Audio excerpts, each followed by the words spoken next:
¿Te has despertado alguna vez sin saber si algo fue real o un sueño? Porque yo sí. Tengo 15 años manejando trailers. He recorrido carreteras que ni en los mapas aparecen. He visto cosas raras, pero ninguna como lo que viví en la Parada 44. Una fonda que solo aparece de noche. Una mesera que sonríe igual que en una foto de 1989.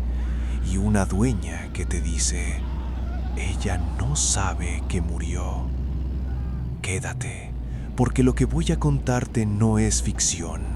O al menos, yo todavía no sé si lo es. Esto es la Parada 44, la fonda que solo existe de noche. El encuentro con la fonda en la noche. Hay cosas que uno aprende a reconocer después de 15 años sobre el asfalto. Por ejemplo, el momento exacto en que el cansancio deja de ser una molestia y se convierte en un enemigo silencioso. Esa noche, yo llevaba 14 horas continuas al volante. Las manos me temblaban apenas, un pulso fino que recorría los dedos como corriente eléctrica baja. La espalda me ardía en un punto exacto entre los omóplatos, y los párpados pesaban como si alguien hubiera cosido monedas viejas detrás de ellos. La radio hacía rato que solo vomitaba estática. Afuera, la neblina no era neblina. Era una especie de humedad espesa que envolvía el camión como una sábana mojada. Mis faros apenas alcanzaban a morder 20 metros de camino. El resto era un muro gris que se movía conmigo. El termo del café se había enfriado hacía 3 horas. El estómago me rugía con un hambre que ya ni el pitillo que me fumaba en el descanso podía calmar. Llevaba desde las 6 de la mañana sin comer nada sólido, solo galletas saladas y un jugo de naranja que supe amargo desde el primer sorbo. En esas condiciones, cualquier letrero se vuelve una promesa, cualquier luz una salvación. Por eso, cuando vi aquel cartel medio oxidado a la orilla de la carretera, no lo dudé ni un segundo. Decía con letras negras descascaradas sobre fondo blanco, Fonda 44, comida casera, 200 metros. Tenía una flecha torcida que apuntaba hacia una brecha de terracería que se hundía entre los cerros. Pero algo no cuadraba. Yo conozco esa ruta como la palma de mi mano. He recorrido el tramo entre Culiacán y Mazatlán más veces que dedos tengo. Y jamás, nunca, había visto ese letrero. No había fonda. No había desvío, no había nada más que curvas peligrosas y kilómetros de asfalto roto. Sin embargo, ahí estaba. La neblina lo hacía parecer un espejismo, pero la luz tenue que parpadeaba al fondo del valle era demasiado real para ser imaginación. Bajé la velocidad, puse la dirección a la izquierda, un gesto automático, casi un reflejo, y me metí por la terracería. El camión protestó. Las llantas rechinaron sobre la grava suelta. A los lados, los arbustos golpeaban las puertas como dedos huesudos llamando a deshoras. Mientras descendía pensé, ¿y si no hay nadie? ¿Y si es solo una trampa para asaltar trailers? Pero el hambre es una mala consejera y el sueño un pésimo juez. Seguí bajando. Las luces se hicieron más grandes, más cálidas. Una casa de bloc pintada de blanco, techo de lámina ya oxidado por los bordes, ventanas con cortinas de encaje amarillento, un letrero de neón roto que decía abierto, pero que solo iluminaba la A y la O. A la izquierda del estacionamiento, si es que a ese terreno lleno de hierba y piedras podía llamársele estacionamiento, vi algo que me heló la sangre tibia que aún me quedaba. Un autobús volcado. No uno reciente, uno viejo, carcomido por el óxido, con los vidrios estallados y la carrocería medio tragada por la maleza. Las ventanas parecían cuencas de calavera. Apagué el motor El silencio fue inmediato y absoluto, tanto que escuché mi propio pulso en los oídos. Bajé del camión y el aire olía a tierra mojada, a leña, a algo cocinándose a fuego lento, pero también a incienso, a veladoras, a flores marchitas. Ese olor me recordó a los velorios de mi abuela. Caminé hacia la puerta principal. Era de madera gruesa, con una manija de latón tan gastada que brillaba bajo la luz tenue de un único foco que colgaba del techo. Toqué, no con los nudillos, con la palma abierta, como quien pide permiso para entrar a un lugar que no debería pisar. Nadie respondió, pero la puerta estaba entreabierta.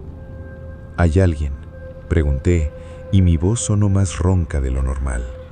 Desde adentro, una mujer dijo: «Pase, joven, siéntese donde guste, la comida está caliente». No había visto su cara, solo oído su voz, y sin embargo, por alguna razón que no supe explicar entonces, pero que entendería demasiado tarde, esa voz me hizo entrar. Empujé la puerta, crucé el umbral, y el tiempo de alguna manera dejó de ser lo que siempre había sido. Dentro de la fonda, el mundo olía a café y a algo más, a algo que no supe nombrar hasta mucho después. El ambiente atrapado en los años 80. El primer golpe no fue visual, fue sonoro. Apenas crucé la puerta, una canción antigua me golpeó los oídos. Amor Eterno, de Juan Gabriel. Pero no la versión original, una más vieja, más rasposa, como salida de un disco rayado. La rocola estaba al fondo, contra la pared del lado derecho. Era de esas de los 80, con luces de colores que parpadeaban al ritmo de la música. Tenía vinilos adentro, no era digital. Supe que era vieja porque el brazo del tornamesas se movía con ese temblor característico de las máquinas que han visto décadas pasar sin que nadie les haya hecho caso. El segundo golpe fue visual, y fue peor. Todo en esa fonda pertenecía a otro tiempo. Las mesas eran de formica gris con bordes de aluminio despintado. Las sillas de metal tubular con asientos de vinilo rotos en las esquinas. Las paredes estaban empapeladas con un diseño de flores marrones que en los 80 debieron haber sido elegantes y que ahora solo daban tristeza. Sobre el cancel de la cocina, un calendario de 1987 mostraba a una modelo con peinado cardado y hombreras exageradas. El mes de diciembre. Una fecha tachada con círculo rojo. 25. Navidad. Pero lo que realmente me puso los pelos de punta fue la gente. Había personas sentadas, 4 mesas ocupadas al menos. En una, un hombre solo con una taza en la mano. En otra, 2 mujeres que no hablaban. En el interior, un señor mayor con una gorra de una cervecería que ya no existe. Todos estaban en silencio. No escuché ni un tenedor contra el plato, ni una risa, ni un suspiro. Solo la rocola sonando y de fondo un zumbido constante de los fluorescentes viejos que parpadeaban como luciérnagas moribundas. Lo más extraño, ninguno me miró. Ni siquiera levantaron la cabeza cuando entré. Eso en un lugar así es imposible. En cualquier fonda de carretera, cuando entra un trailero, todos voltean. Por instinto, por desconfianza, por simple curiosidad campirana. Pero ellos no. Era como si yo fuera invisible. O ellos, fantasmas. La mesera apareció de entre las cortinas de la cocina. Llevaba un delantal blanco tan almidonado que parecía nuevo. Zapatos negros de esos de enfermera. El pelo recogido en una trenza oscura que le caía sobre el hombro izquierdo. Tendría unos 50 años, o 40, o 30. No podía calcularlo bien porque su cara no tenía arrugas, pero tampoco tenía esa frescura de la juventud. Era como si el tiempo se hubiera detenido en ella, a la fuerza, como a una foto. Sonreía, una sonrisa amable, de esas que te hacen bajar la guardia. Pero los ojos eran otra cosa. Los tenía muy negros, muy brillantes y fijos en mí con una intensidad que me incomodó. No era malicia, era otra cosa. Era como si me estuviera reconociendo sin haberme visto nunca. «Pásale, joven, siéntate donde gustes», dijo, y su voz era suave, casi un susurro, pero se escuchaba perfectamente por encima de la música. Me senté en la mesa más cercana a la puerta, por si acaso. No quería dar la espalda a la salida. Ella asintió, como si entendiera mi desconfianza, y me preguntó qué quería comer. «Tráigame lo que tenga más pesado. Enchiladas, una pancita, lo que sea, y un café, bien cargado, con piloncillo». «¿No quiere algo más?», preguntó inclinando ligeramente la cabeza. «No, con eso». Asintió y se fue hacia la cocina. Pero algo me llamó la atención. Cuando empujó las cortinas de plástico que separaban el comedor de la cocina, no se escuchó ningún ruido. Ni sartenes, ni siseo de grasa, ni órdenes gritadas. Nada. Solo silencio. Y segundos después, ella regresó. Traía una bandeja humeante. El olor a enchiladas suizas me llegó antes de que pusiera el plato en la mesa. Frijoles de olla, crema, queso rallado, cebolla morada y un café de olla que olía a canela, a piloncillo y a algo más, a tierra, a madera quemada, a esos olores que recuerdan a las casas de los abuelos. «Provecho», dijo, y se quedó parada a mi lado viéndome comer. Yo le di el primer bocado. Estaba perfecto, demasiado caliente, tanto que me quemé la lengua. Pero ella no se movió, solo me miraba. Y mientras comía, empecé a notar los detalles pequeños. Las fotos en la pared. Una en particular me llamó la atención. Un grupo de personas enfundadas en mandiles posando frente a la fonda. El letrero decía Fonda 44 y la fecha abajo, 1989. En esa foto, la mesera estaba igualita, idéntica. Misma trenza, mismo delantal, misma sonrisa. Me quedé con el tenedor a medio camino entre el plato y la boca. Y en ese momento, ella dijo algo que me heló la sangre más que el viento de la noche afuera. «¿No quiere más café? Aún no amanece, le queda tiempo». No había manera de que supiera que yo pensaba irme pronto. No le había dicho nada. «¿Cómo sabe que me voy a ir antes del amanecer?», pregunté con la voz más firme de lo que me sentía. Ella sonrió otra vez, esa sonrisa, y sin decir palabra, señaló con la cabeza a la foto de 1989. «Porque la noche se acaba, joven, y nosotros también». La revelación de la dueña. Me quedé helado, no por el frío de afuera, sino por algo que me recorrió la espalda como un dedo de hielo bajando vértebra por vértebra. La mesera seguía sonriendo, pero ya no era una sonrisa amable. Era una mueca congelada, como si alguien hubiera presionado pausa en su cara.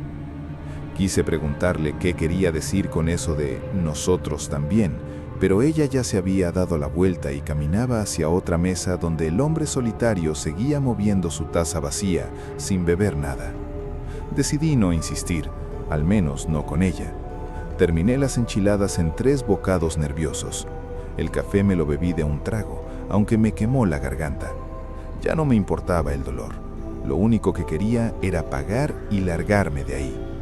Pero algo dentro de mí, ese mismo instinto de hormiga que nos advierte del peligro antes de verlo, me dijo que no saliera corriendo, que actuara normal, que pagara como si nada hubiera pasado. Así que respiré hondo, limpié mis labios con una servilleta de tela áspera y me levanté. Busqué con la mirada la caja registradora. Estaba al fondo, cerca de la rócola. Una máquina vieja, de esas mecánicas con teclas que hacían ding al abrir el cajón. y detrás de ella, sentada en una silla de madera, había una señora mayor. La dueña, supuse. Era una mujer que debía rondar los 80 años, tal vez más. El cabello lo tenía completamente blanco, recogido en un moño bajo. Vestía de negro riguroso, no luto de ocasión, sino luto permanente. Un vestido negro de manga larga, un collar de perlas grises y un chaleco de punto también negro. Tenía los ojos claros, de un azul pálido que contrastaba con todo lo demás, y las manos las mantenía ocupadas tejiendo una bufanda gris.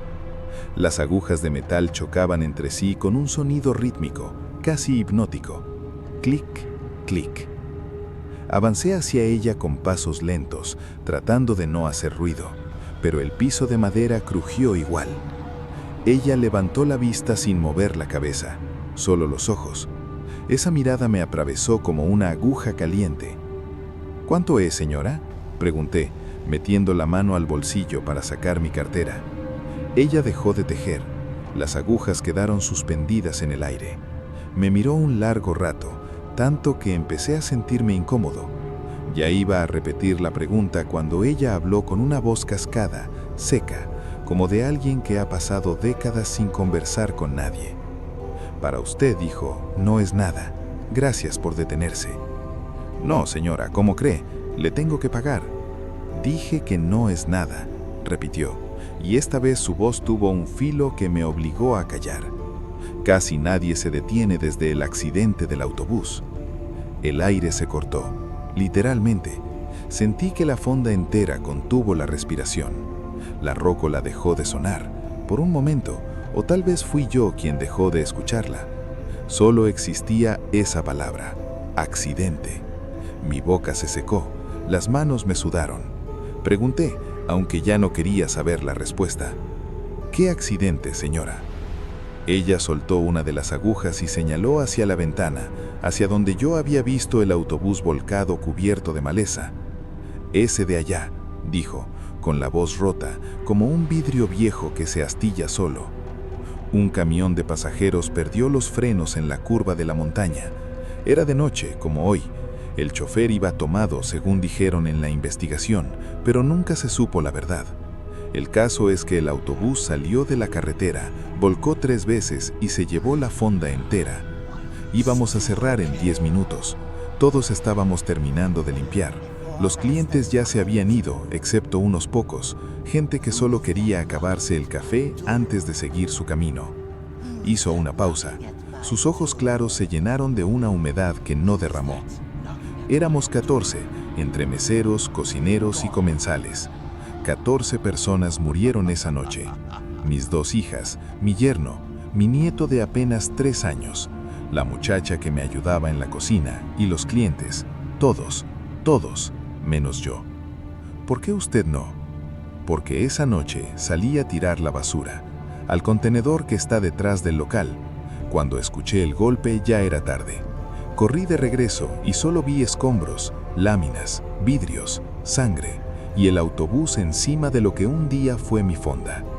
Se me encogió el estómago. Quise decir algo, pero mi garganta no emitía sonido. Ella levantó la aguja de tejer y señaló hacia la cocina, hacia la mesera que me había atendido. Esa que la atendió, dijo, esa es Laura, mi hija mayor. Murió esa noche. Tenía 23 años. Y ella hizo una pausa que duró una eternidad. Ella todavía no lo sabe. El mundo me se vino encima. Giré la cabeza tan rápido que me crujió el cuello. Laura seguía ahí, sirviendo café en una taza que nadie bebería, sonriendo, moviéndose entre las mesas como si el tiempo no hubiera pasado, como si 1989 fuera hoy. Váyase, hijo, dijo la dueña, y esta vez sus ojos sí se quebraron. Váyase antes de que amanezca. Ella no puede ver el sol. Cuando sale, desaparece hasta la noche siguiente. No la despierte, no le diga nada. Déjela servir café. Es lo único que le queda. Quise correr, pero mis piernas no respondían. Solo atiné a decir, ¿y usted por qué sigue aquí? Ella me miró con una paz que me aterrorizó más que cualquier grito.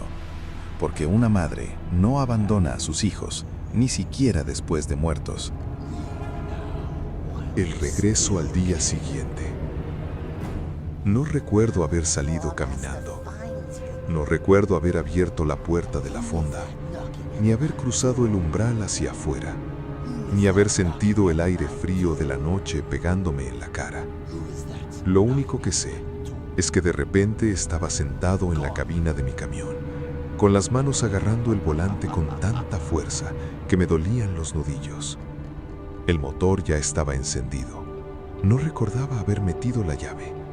El volante caliente, el parabrisas empañado. Y afuera, la neblina seguía ahí, espesa como una pared de algodón mojado. Metí el cambio. Primera. El camión avanzó temblando sobre la terracería. En el espejo retrovisor, vi las luces de la fonda parpadeando como velas en un velorio. Se hicieron más pequeñas, más tenues, hasta que una curva me las arrancó de la vista. Subí a la carretera principal, con el corazón a punto de estallarme en el pecho. Manejo sin pensar, sin radio, sin rumbo. Solo avancé kilómetros y kilómetros, hasta que el sol empezó a asomar por detrás de las montañas. La neblina se fue disolviendo. Los cerros recuperaron sus formas, los cactus, sus sombras. Y yo, poco a poco, empecé a dudar. Porque cuando el sol está arriba, las cosas de la noche pierden peso. Las sombras se encogen, los miedos se vuelven ridículos. Me dije a mí mismo, estabas cansado, tenías hambre, dormiste mal los últimos 3 días. Los conductores alucinamos, es cosa de las horas al volante. Me repetí eso como un mantra mientras adelantaba un par de trailers y un autobús de pasajeros. Busqué en la guantera un cigarro. Lo encendí y el humo me llenó los pulmones con una normalidad que me tranquilizó.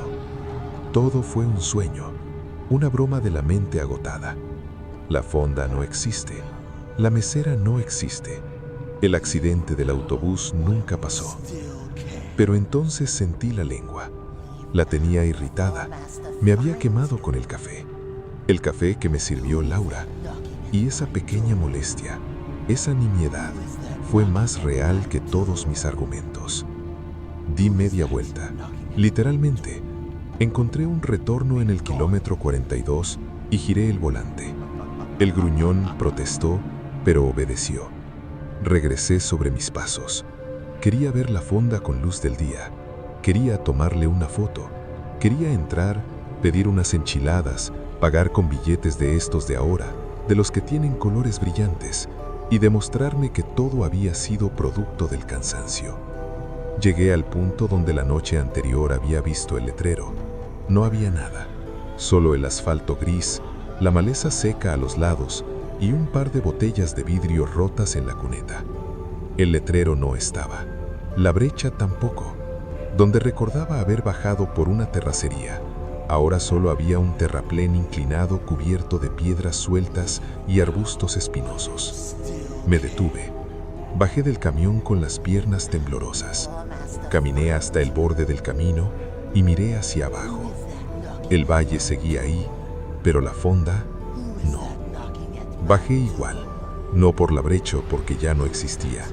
Bajé deslizándome por el talud, arañándome las manos con las espinas, resbalando sobre la tierra suelta. Me tomó casi 10 minutos llegar al fondo, y cuando lo hice, sentí que las piernas se me doblaron. No había fonda, solo escombros, un montón de láminas oxidadas retorcidas como papel quemado, bloques de cemento partidos por la mitad, pedazos de lo que alguna vez fue una pared blanca, platos rotos entre la hierba, una taza de café partida en 2, y el olor. Ese olor que reconocí desde el primer segundo. Humedad, tierra mojada, veladoras apagadas y flores marchitas. Caminé entre las ruinas con el corazón en la garganta.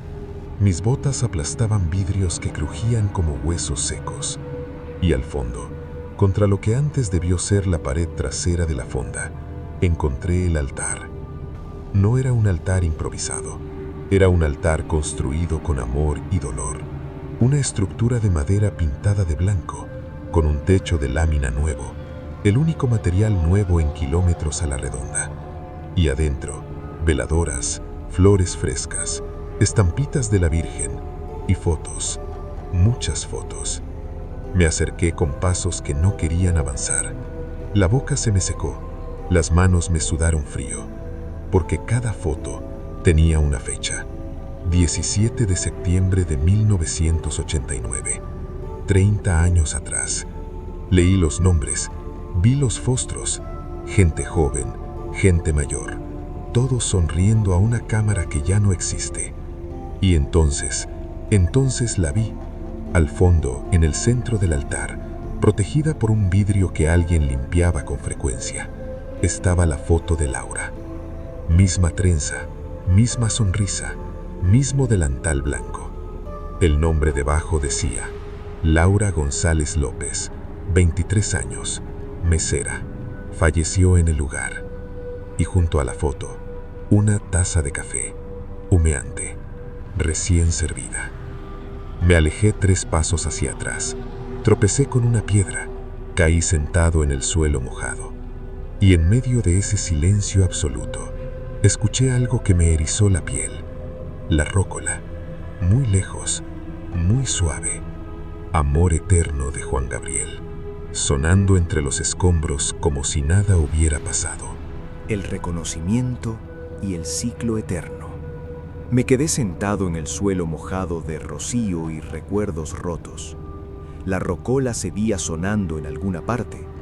No podía decir si venía de los escombros o de mi cabeza. Ya nada parecía real.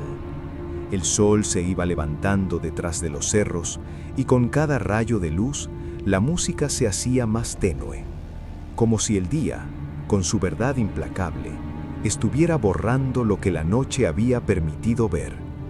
Me puse de pie con esfuerzo. Las rodillas me dolían. Las manos me sangraban por las espinas del cerro.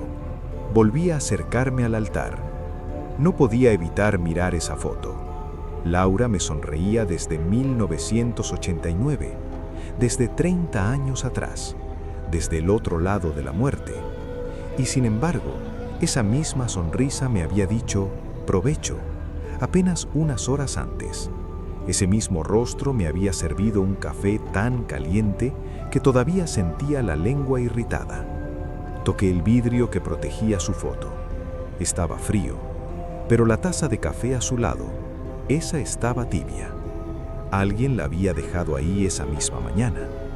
Miré alrededor buscando a la dueña, a la madre, a esa mujer de luto eterno que tejía bufandas grises mientras su hija muerta seguía sirviendo café sin saber que había muerto. No la vi, solo vi escombros, cruces de madera, flores mustias y un silencio que pesaba más que cualquier ruido. Pero supe, con una certeza que no necesitaba pruebas, que ella seguía ahí, que nunca se había ido, que todas las noches, cuando el sol se ocultaba y la neblina volvía a bajar de los cerros, la fonda se reconstruía sola. Las láminas volvían a su lugar, las paredes se pintaban de blanco, la rocola se encendía, y Laura volvía a ponerse su delantal, sin saber que todo era un espejismo, un eco, un bucle eterno de una noche que nunca debió terminar. Me arrodillé frente al altar, no por fe, por respeto, por algo que no supe nombrar entonces y que todavía ahora, meses después, no termino de entender. Tomé una de las veladoras que seguía encendida, una flama pequeña, casi invisible bajo la luz del sol, y la moví un poco hacia la izquierda. Debajo había una foto que no había visto antes. Era más pequeña, medio escondida. Una mujer mayor, de luto, sentada en una silla de madera, tejiendo. La misma mujer de la caja registradora, la madre. Al reverso decía con letra manuscrita temblorosa: «Mamá, gracias por no irte a dormir esa noche, por salir a tirar la basura, por seguir aquí conmigo, aunque duela». Cerré los ojos y el viento fresco de la mañana me secó una lágrima que no recordaba haber derramado. Cuando los abrí, supe lo que tenía que hacer. No volvería a ese lugar de día, nunca más, porque el día era para los vivos, para las certezas, para los horarios y las facturas. Pero la noche era para otra cosa. Me levanté, limpié la tierra de mis pantalones y subí de regreso al camino. El talud se me hizo más fácil esta vez, o tal vez solo quería llegar arriba rápido para alejarme antes de que el sol me quemara la espalda. Me monté en el camión, encendí el motor y miré por última vez hacia el valle. Solo vi maleza, láminas oxidadas y un montón de escombros que nadie se había molestado en limpiar en 30 años. Pero yo sabía la verdad, y la verdad es que la parada 44 sigue ahí, esperando. Lo pensé mucho mientras manejaba de regreso. Los kilómetros se fueron acumulando, las semanas también.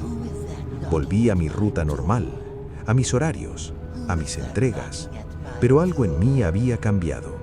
Algo que no podía explicarle a nadie sin que me tomaran por loco. Durante meses, evité esa carretera. Tomaba desvíos más largos, rodeos que me costaban horas y gasolina extra. No quería volver a ver el letrero. No quería volver a bajar por esa brecha. No quería volver a sentarme en esas sillas de vinilo rojo. Pero una noche, 3 meses después, la necesidad me ganó. Iba tarde. El sueño me estaba venciendo, el termo del café vacío otra vez, y la niebla, esa maldita niebla bajó de los cerros como una cortina gris. Entonces lo vi, el mismo letrero oxidado con las mismas letras descascaradas, Fonda 44, comida casera, 200 metros. Me detuve, el motor del camión ronroneaba en punto neutro, mis manos sudaban sobre el volante. Podía seguir de largo, podía pisar el acelerador y desaparecer en la niebla, pero no lo hice. Esta vez, antes de bajar, abrí la guantera y saqué lo que había comprado horas antes en una florería de un pueblo vecino. Un ramo de flores amarillas, las favoritas de mi madre en vida. No sabía por qué las había comprado, no sabía por qué las llevaba conmigo, hasta ese momento. Bajé del camión, caminé hacia la brecha y por segunda vez crucé el umbral hacia la parada 44. Dentro la rocola sonaba, Olvídame de los Bukis, la misma canción de la primera noche. Las mesas de fórmica, las sillas rotas, los calendarios de 1987 y las personas en silencio moviendo tazas vacías. Laura estaba detrás de una mesa, limpiándola con un trapo húmedo. Me vio, sonrió, esa sonrisa jonelada, eterna, hermosa y triste. «Otra vez usted, joven», dijo. «Parece que le gustó la fonda». «Sí, señorita», respondí, y mi voz no tembló esta vez. «Me gustó mucho». Extendí las manos, le ofrecí las flores amarillas. Ella las miró con extrañeza, como si nunca nadie le hubiera llevado flores. «¿Y esto para qué?», preguntó. «Para usted», dije, «para agradecerle el café de la otra vez». No entendió, no podía entender, pero aceptó las flores, las olió, y por un instante, solo un instante, sus ojos negros y brillantes parecieron recordar algo que no estaba en esta vida, algo que estaba del otro lado de la muerte. Detrás de la caja registradora, la dueña me miró. Ya no tejía, tenía las manos quietas sobre el regazo y los ojos claros llenos de algo que no era tristeza, era agradecimiento. «Siéntese, joven», me dijo Laura, «le traigo su café». Me senté, la rocola cambió de canción, Amor Eterno otra vez, y mientras esperaba mi café, miré alrededor. Las personas de las mesas seguían en silencio, pero esta vez una de ellas levantó la cabeza y me sonrió. Un hombre mayor, con una gorra de cervecería que ya no existe. Lo reconocí, estaba en la foto del altar. No sentí miedo, esta vez no. Entendí que la parada 44 no es un lugar de aparecidos, es un lugar de espera, un refugio para los que no se quieren ir, un descanso en medio de la noche eterna. Laura regresó con mi café humeante. Lo sorbí despacio. Estaba caliente, perfecto, y supe con todo mi corazón que volvería a parar aquí siempre que la niebla lo permitiera. No por obligación, no por morbo, porque todos necesitamos un lugar donde sirvan café caliente, aunque el tiempo se haya detenido, aunque nosotros sigamos avanzando. Y usted, que me escucha, si alguna vez va manejando de noche, con sueño y hambre, y ve un letrero oxidado que dice Fonda 44, no tenga miedo. Baje, entre, pida un café, y si una mesera de trenza oscura se acerca y le pregunta qué quiere, sonría y dígale que viene de mi parte, pero no se quede hasta el amanecer. Ella no debe verte partir. Esa fue mi historia, o al menos la parte que puedo contar sin que me duela el pecho. La parada 44 sigue ahí, en algún lugar entre la niebla y la memoria, y Laura sigue sirviendo café caliente noche tras noche, sin saber que hace 30 años que se acabó todo. Si alguna vez manejas de madrugada, con hambre y sueño, y ves ese letrero oxidado, tú decides si te detienes. Yo, la verdad, ya tengo mi mesa reservada. Gracias de corazón por llegar hasta el final. Esto no es solo un video para mí. Es una historia que me contó un trailero de verdad en un comedor de carretera hace años. Yo solo le puse voz. Si llegaste hasta aquí, eres de los míos, de los que sienten el miedo y se quedan igual. Nos vemos en la niebla. Cuídate. Si esta historia te hizo poner la piel de gallina, dale like y compártela con alguien que todavía cree que las carreteras no guardan secretos. Suscríbete y activa la campanita porque cada semana traemos una nueva historia real de terror, misterio o leyenda urbana. Y no olvides dejarme un comentario. ¿Te habrías quedado hasta el amanecer en la Fonda 44? Yo no. Who is that knocking at my door? Who is that knocking at my door?